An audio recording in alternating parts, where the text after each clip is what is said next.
Are you happy? Huh? You happy now? You are back now in your nice hotel room, your air conditioning, your flat screen TV.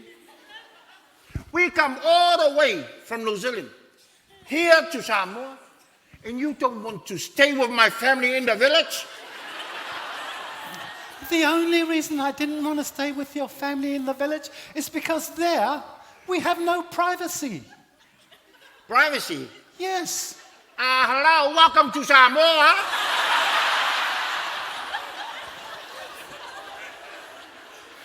If you wanted privacy, you should have married someone else. Samoa is an open people. We are an open culture. We welcome everyone with our open hands. Welcome people, we open our doors, those who have one. We even open our heart to you. You don't always open your hearts to everybody.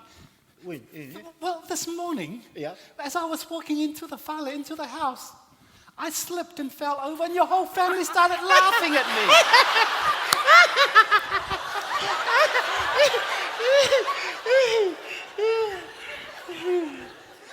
Look, they weren't laughing at you. No. What were they laughing at? They were laughing at the way you fell down. I've never seen anyone block their fall with their face. You cracked me off, eh? You see, one of the reasons why we come to Samoa so you can learn more about my culture. Well, how was that a learning experience? That was lesson number 1. What? In Samoa, if you fall down, you have to laugh before everyone else laughs. Really? You should have fallen down, got up. Hey! Yeah, that was me. Oh, you want to see it again? Here I go. Yeah.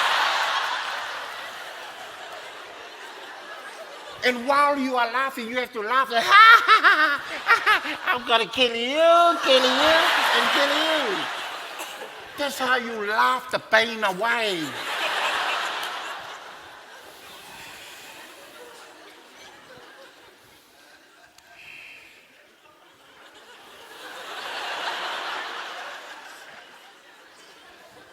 Well, your family certainly made an impression on me. You made an impression first. Where you found out.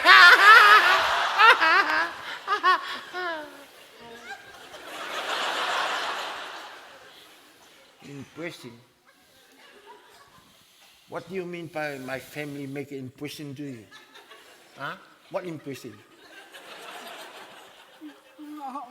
I don't know, when it's time to eat. Yeah. It's talking with your mouth open. It's like watching a food blender talk. When...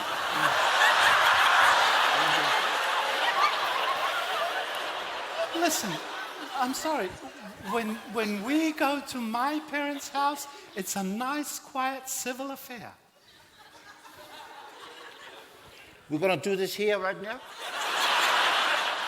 I'm just saying. No, they you can always, laugh at me. I can mention. You always things. do this. Huh? I could laugh Your at culture, them. my culture, you feel that, you feel that. No, I'm not saying it's better, but I'm saying there are things I could laugh at. Quiet affair. What do you mean? Well, it's a quiet affair. We sit there civilly and we talk. Okay. You know why it's a quiet affair every time we go dinner at your parents' house? Why? I remember first time I go dinner at your parents' house. I tried to be a nice, polite gentleman. Huh? Your dad was eating, almost finished. I asked him a question. I said, "Excuse me, sir, how was your day today?" He had this little bit of meat on his fork. He took a bite. He looked at me.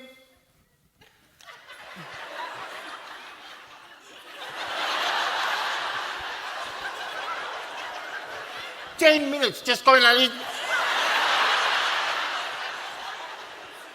And then when I thought he finished, he grabbed his glass of wine. I don't know what it was, Chardonnay or Sauvignon Blanc.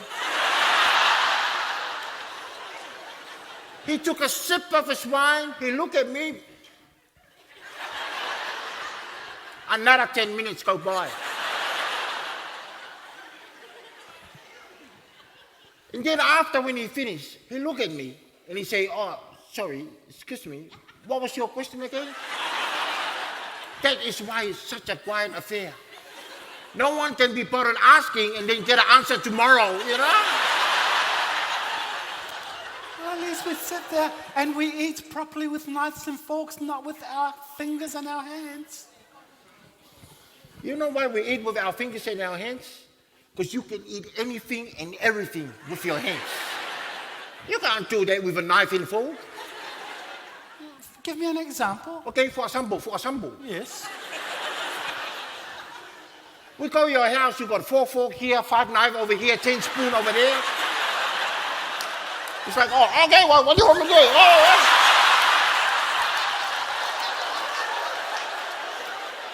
It's like, oh, it's Wolverine coming for dinner tonight, huh?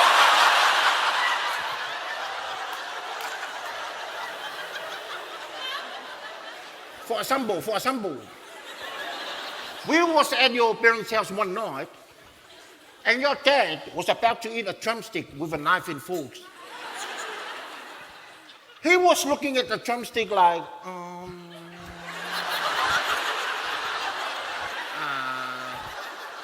what's my strategy here?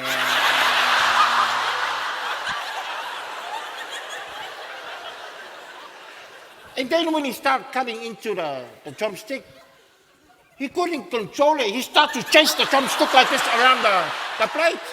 I was like, I thought the chicken was going to come back to life. No.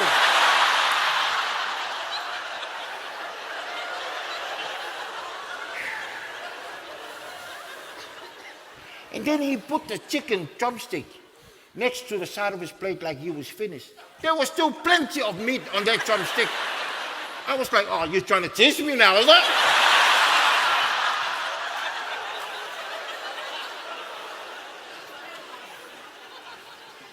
But that's when I realized, that is the reason why the pet animal in New Zealand, that's why they are nice and fat. Because when the palangi throw a dog a bone, there's plenty of meat on it.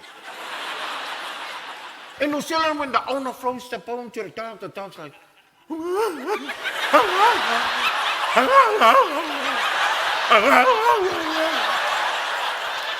the dog really wants to clap, but it can't. So the dog goes like this. You know why it goes like this? Why? Because it's got paws.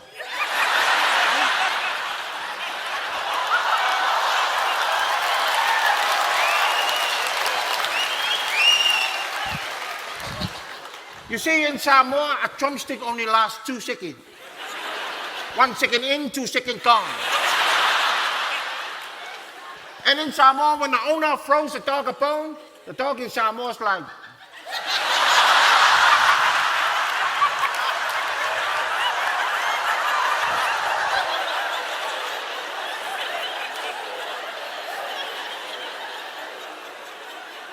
are you serious? But they say it with a dog's voice, like, Well,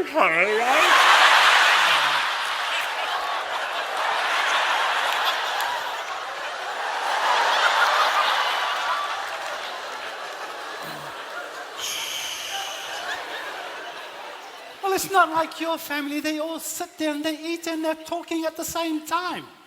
That's what you call multitasking. You see, at Samoa, we can eat, we can talk, we can drink at the same time, we can feed the baby, feed the dog, and massage the family. Yeah. Well, why don't you talk after you eat? Because after a Samoan eats, a Samoan sleep.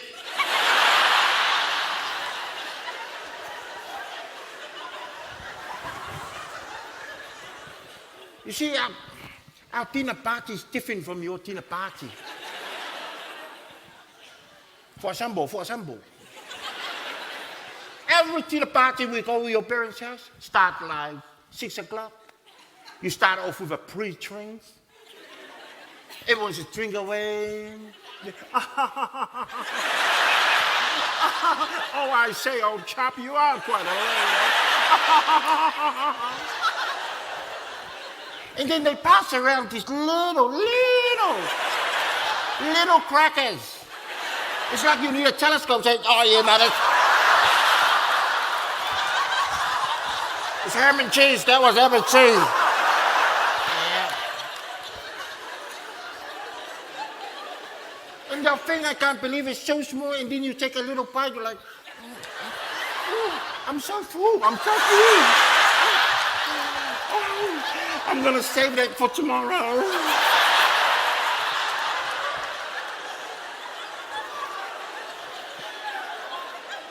Here you are laughing, and then you turn around to me and you say, oh, I hate her. Right? And then after the pre-drinks, then, you know, all the time before the mains, you have your entry.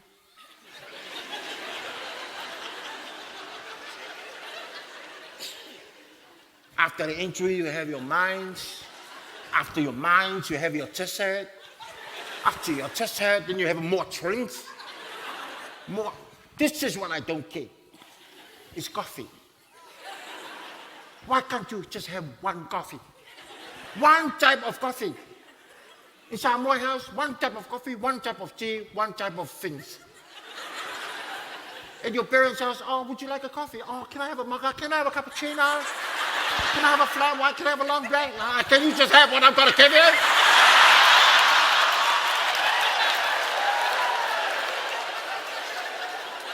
I thought that was bad enough.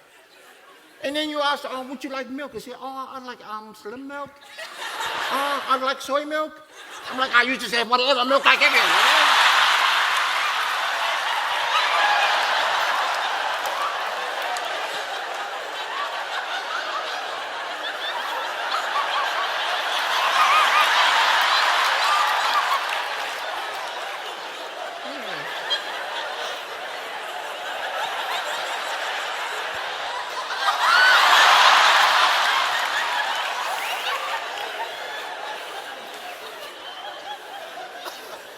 You know, it's just a different taste. You see, Samoan, when we have a dinner party, we mean business. There's no mucking around. When we have dinner party, say it starts 6 o'clock, we eat 6 o'clock, finish 6:30. Go to sleep, wake up 7:30, eat again. One more power nap, eat again. So from 6 to 10, 4 hours, we eat 5 times. And then after, you know, whatever's left over, we give it to the family. We put it in the container, you know, something where, whatever the... Tupperware? No, this is what the Tongans use. And why is it that in the village we all have to eat sitting down on the floor, cross-legged? Because we don't have a chairs. Well, here's an idea. Before we go back to New Zealand, why don't we buy your family some chairs? Have you seen who's going to sit on those chairs? Okay, well, we'll just buy them some big, strong chairs. Yeah, and then they will borrow it and not give it back. That's borrowing? Well, this was borrowing me. So they borrow stuff and never bring it back? Sometimes. So when do they bring it back? When it's broken. Look, I'm sorry. I know we said that we'd come here, you'd get your chief title, and I might consider staying, but I can't stay in the village. I can't live like this. Samoa is a patriarchal society. No. You're in denial now. No, I don't know what a patriarchal thing you're talking about. In the village, women have no say. You haven't been in Samoa long enough. In Samoa, the women have a say about anything, anywhere, anytime, any day. Yes, but at the end of the day, the people who make the rules about how the village lives is the chiefs. And most of them, if not all of them, are men. You are right. But you are wrong. You see, yes, most of the men have the high chief title. And yes, I will be the head of the family in the village. But at the end of the day, it's the women who get the last laugh. How? You see, have you ever seen any photos of the men that go to get a matai title, at the ceremony? Have you seen it? The women dress up the men to look like a woman. If you look at the photos, a lot of them have bling material over their head, lipstick, earrings, necklace, 6 liters of baby oil. They wear the material like, Diana Ross used to wear. And my worry is that if I put that material on, my family will say, hey, just spin around. Oh, you look like a disco ball. You see, if I get dressed up like that at the ceremony, I'm concerned about social media nowadays. Well, imagine if your friends saw photos of the ceremony. They would be emailing you, hey, Suzanne, what was the title that your husband was going for? Was it Miss Samoa? My family would be like, hey, looking good there, Miss Tutti Frutti.